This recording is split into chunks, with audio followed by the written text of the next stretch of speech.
हाँ, तो प्रकाश पढ़ लिया, प्रकाश का अपवर्तन पढ़ लिया, और अब है प्रकाश का परावर्तन। ठीक है ना, जहाँ से आपके ग्रेजुएशन लेवल में प्रश्न आया था और सब जगह आएगा। मतलब ये जो टॉपिक 4 एक इसके बाद में एक और आ रहा है, बस प्रकाश से संबंधित 2 से 3 प्रश्न आएंगे, झंडे गाड़ दोगे। जिंदगी में कभी और पढ़ना हो तो अभी आपके काम आ जाएगा। ठीक है, तो प्रकाश का परावर्तन, रिफ्लेक्शन ऑफ लाइट, ठीक है ना, रिफ्लेक्शन ऑफ लाइट, ये भी काफ़ी इंपॉर्टेंट है, बहुत ही शानदार तरीके से है, बहुत ज़्यादा इंपॉर्टेंट है।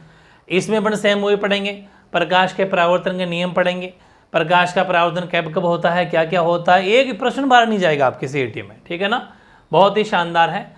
पूर्ण आंतरिक परावर्तन पढ़ेंगे हम, रिफ्लेक्शन ऑफ लाइट का। तो अपन थोड़ी सी बातें पढ़ लेते हैं, प्रकाश का परावर्तन होता क्या है।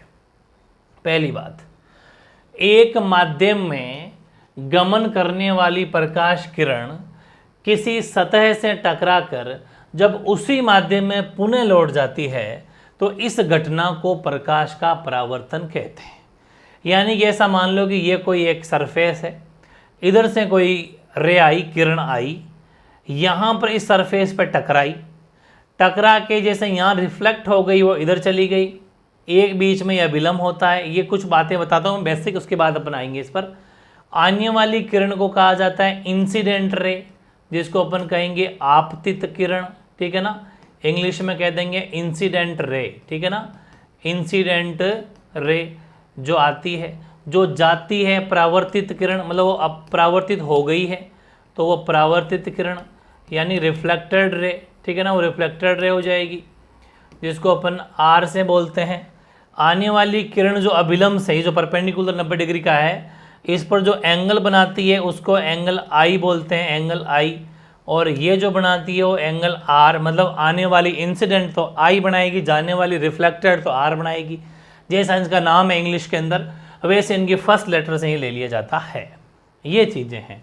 अब ये जो सरफेस है, ये जिसने बात की ना कि अब एक माध्यम है, सपोज ये माध्यम हो गया और एक माध्यम हो गया, जिसको अपन सघन और विरल बोल सकते हैं, या फिर M1 M2 कुछ भी कह सकते हैं, वो कोई दिक्कत वाली बात नहीं है। तो एक माध्यम में जो है कोई किरण जब आती है तो पुनः उसे लौट जाती है, रिफ्लेक्ट हो गए, तो इस घटना को प्रकाश का परावर्तन कहते हैं। हालांकि इसके लिए क्या होता है कि सरफेस कैसा ही हो सकता है भाई, अपन देखते हैं तो या तो सरफेस सीधा हो सकता है एकदम फ्लैट, या फिर सरफेस ऐसा उबड़ खाबड़ भी तो हो सकता है, डिपेंड करता है अपना सरफेस कैसा है।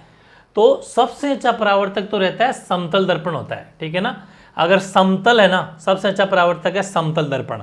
समतल जो प्लेन होता है, चिकना फ्रस्ट, स्मूथी थोड़ा, है ना, उसके ऊपर जो है परावर्तन सबसे बेस्ट होता है, टकरा के एकदम रिफ्लेक्ट अच्छा होता है।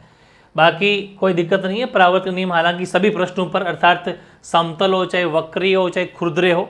समतल का मतलब है, देखो समतल का मतलब एकदम समतल स्ट्रेट, वक्र का मतलब सर्कुलर, ऐसा गोल हो चाहे कैसे भी हो, और खुरदरे का मतलब है थोड़ा ऐसा डॉटेड वाला खुरदरा हो, कैसा भी हो फर्क नहीं पड़ेगा।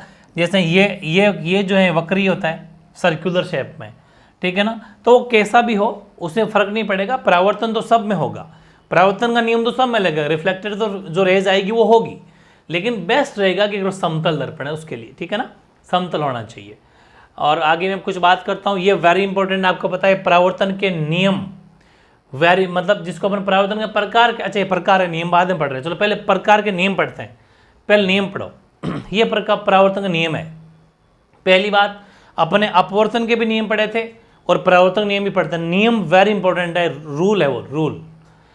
आपतित किरण का मतलब है आने वाली किरण, इंसिडेंट रे, अभिलंब जो बीच का परपेंडिकुलर है, और परावर्तित रिफ्लेक्टेड रे, तीनों एक ही समतल में होते हैं। ये तो हमने देख लिया, आपतित किरण, अभिलंब और परावर्तित किरण तीनों एक ही समतल मतलब इसी एक ही प्लेन पर होते हैं, बिल्कुल सही है। आपतन कोण यानी कि जो इंसिडेंट एंगल जो बना वो, और रिफ्लेक्टेड एंगल परावर्तन कोण का मान हमेशा बराबर होता है, बहुत गजब की बात है। एंगल आई बराबर एंगल आर होता है, ये मस्ट वेरी इंपॉर्टेंट है, लिख लेना, एमसीक्यूज आया हुआ है। निम्न में से कौन सा परावर्तन नियम को फॉलो करता है, यही प्रश्न आते हैं। परावर्तन की घटना में प्रकाश का वेग, आवर्ती, तरंगदैर्ध्य, प्रकृति, तीव्रता, आयाम, ये अपरिवर्तित रहते हैं, मतलब नो चेंज। इसका मतलब क्या है, बदलते नहीं हैं, नो चेंज।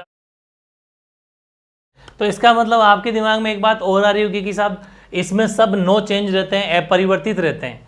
ए परिवर्तित है ना, ए परिवर्तित देख लेना सही लिखा हुआ है क्या, ए परिवर्तित नो चेंज रहते हैं। लेकिन आवर्तन के अंदर फिर, तो आवर्तन के अंदर सभी परिवर्तन होता है, उनका सबका चेंज होता है। एक ट्रिक याद रखना, आवर्तन जो है, आवर्तन जो अपने पीछे वाली क्लास पढ़ी थी, आवर्तन में सभी चेंज होते हैं सिवाय एक चीज को छोड़ के, और वो है आवृत्ति। ये कैसे याद रहेगा, मतलब परावर्तन में तो प्रकाश का वेग, आवृत्ति, तरंगदैर्घ्य, प्रकृति, तीव्रता, आयाम कोई नहीं बदलता, लेकिन अपवर्तन में ये सभी बदलते हैं उसकी आवृत्ति को छोड़ के।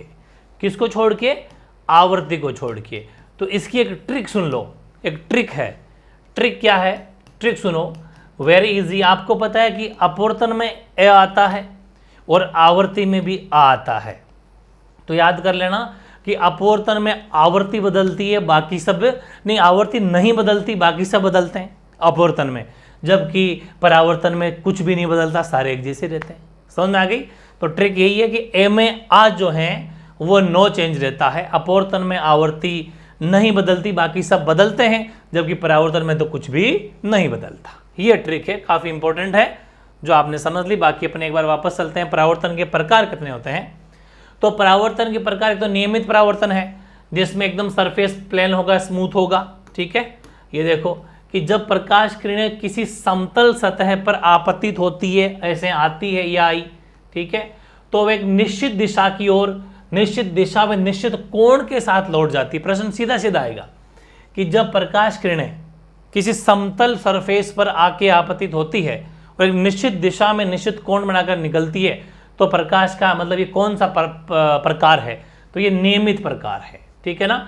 ऐसा मान लो एग्जैक्ट है, ये विलंब तो हो गई, आई और आर के बीच में ये बंटवारा हो गया, सही से निकल गई। लेकिन अगर विस्तृत परावर्तन है, विस्तृत का मतलब उबड़ खाबड़, विस्तृत का मतलब है ऊपर खाबड़ हो, रिफ्लेक्ट, एक सरफेस स्मूथ नहीं हो। जब प्रकाश किरण निश्चित दिशा से आ तो जाती है, बट सतह उबड़ खाबड़ है, उससे टकराने के बाद में लौटते समय इनकी दिशा अलग अलग हो जाती है। कैसे कि उधर से कोई रे आई है, सपोज उस गड्ढे में पड़ी है, तो गड्ढे में पड़ेगी तो वो ऐसा निकलेगी, ऐसा मान लो कहीं पर निकलेगी, जैसा गड्ढा गहरा है उसकी उस पर पता पड़ेगा। लेकिन वो अगर यहाँ आई है तो ये थोड़ी हो सकती है फैल जाए। वो डिपेंड करता है ना कि वो रे आके पड़ी कहाँ पर है, क्योंकि वो तो खुरदरा है, उबड़ खाबड़ है, सर्क्यूलर है, वर्ती है, शेपें बन रही, बीच कोई सी बन सकती है उबड़ खाबड़ में, तो ठीक है। तो टकरा के लौटने के समय इसकी दिशा वो अलग अलग हो जाती है। ये बातें वेरी इंपॉर्टेंट है। बाकी कुछ फैक्ट याद कर लेते हैं। यहाँ ये प्रकार तो अपने कंप्लीट हो गए। अब देखो आकाश का रंग, एक बच्चे ने शायद कमेंट भी किया था, तो आकाश का रंग जो है वो नीला वर्ण विक्षेपण के कारण होता है, लेकिन मुख्यतः इसका कारण जो है ना वो विस्तृत परावर्तन है। हालांकि वर्ण विक्षेपण है ये आकाश का रंग नीला होना, लेकिन अगर कारण उस बच्चे ने पूछा था तो ये परावर्तन, पहली बात तो ऑप्शन में अगर ओनली फॉर परावर्तन हो तो परावर्तन हो जाएगा, लेकिन परावर्तन के भी प्रकार तो विस्तृत परावर्तन, ठीक है। तो आकाश का रंग नीला होना ये विस्तृत परावर्तन है, क्योंकि बहुत धूल कणों में से जो नीला रंग है, ब्लू, जो वैसे आपको पता है एटमॉस्फेयर वायुमंडल है, इसके अंदर बहुत सारे रंग है, लेकिन मतलब कण है, पार्टिकल्स है, लेकिन उनसे ब्लू रंग जो है वो सर्वाधिक विस्तृत होता है। हालांकि एमसीक्यूज में भी आ जाता है कि कौन सा रंग ज्यादा विस्तृत होता है, तो नीला। अंतरिक्ष का रंग काला इसलिए दिखाई देता है क्योंकि पृथ्वी के वायुमंडल के बाहर जाने पर वहां कोई कण ही नहीं होता। जब कोई कण होगा ही नहीं तो वो कोई कलर एब्जॉर्ब, मतलब कलर दिखेगा नहीं, पूरा का पूरा एब्जॉर्ब हो जाएगा। और पिछले में अपने पढ़ा था कि जब रंग वापस ना छोड़े पूरा ब्लैक हो जाता है, तो रंग काला दिखाई देता है। परावर्तन नियम अपने पढ़ लिए। अब है पूर्ण आंतरिक परावर्तन, ये एक अलग हेडिंग है, परावर्तन का एक पार्ट है कि जब प्रकाश की किरण किसी सतह पर क्रांति कोण जो होता है 90 डिग्री कोण, उससे अधिक कोण पर डाला जाता है, तो प्रकाश किरण पूर्णतः कंप्लीटली उसी माध्यम में वापस चली जाती है। 90 से अगर ज़्यादा डालोगे कोण, मतलब रे पड़ेगी 90 डिग्री से ज़्यादा, तो वो कंप्लीटली ऐसा मानो कि जैसे भाई 90 डिग्री तो ये 90 डिग्री होता है, ये 90 डिग्री होता है, तो 90 से अगर ज़्यादा रे आएगी कोई सी, चाहे 100, 120 ऐसा, तो वो पूर्ण उसी माध्यम में लौट कर आ जाती है। तो इस घटना को पूर्ण आंतरिक परावर्तन कहते हैं। आपको तो डेफिनेशन याद करनी है, ठीक है ना, कि जब प्रकाश की किरण को किसी सतह पर 90 डिग्री से अधिक कोण पर डाला जाता है, तो प्रकाश किरण पूर्णतः उसी माध्यम में लौट कर जाती है, तो इसे हम बोलते हैं कि ये तो पूर्ण आंतरिक परावर्तन हो गया। अब एग्जाम में आएंगे उदाहरण, प्रश्न आएंगे सीधे सीधे कि जल में डूबी परख नली का चमकना किसका उदाहरण, तो ये पूर्ण आंतरिक परावर्तन का। पानी में डूबी काली वस्तु का चमकना, कांच में आई दरारों का चमकना, रेगिस्तान में जो मरीच मरीचा बनती है, जब अपन देखते हैं सड़क के ऊपर गर्मी के दिनों में जब गाड़ी लेके जाते हैं तो आगे दिखता है जैसे कोई पानी पड़ा हो, एक्चुअली पानी नहीं होता, वो गर्मी की वजह से ऐसा हमें दिखाई देता है। पानी होने का भ्रम होना, मतलब ये जो नीचे वाला एग्जाम्पल ये वही था, पानी होने का भ्रम होना, ठीक है ना।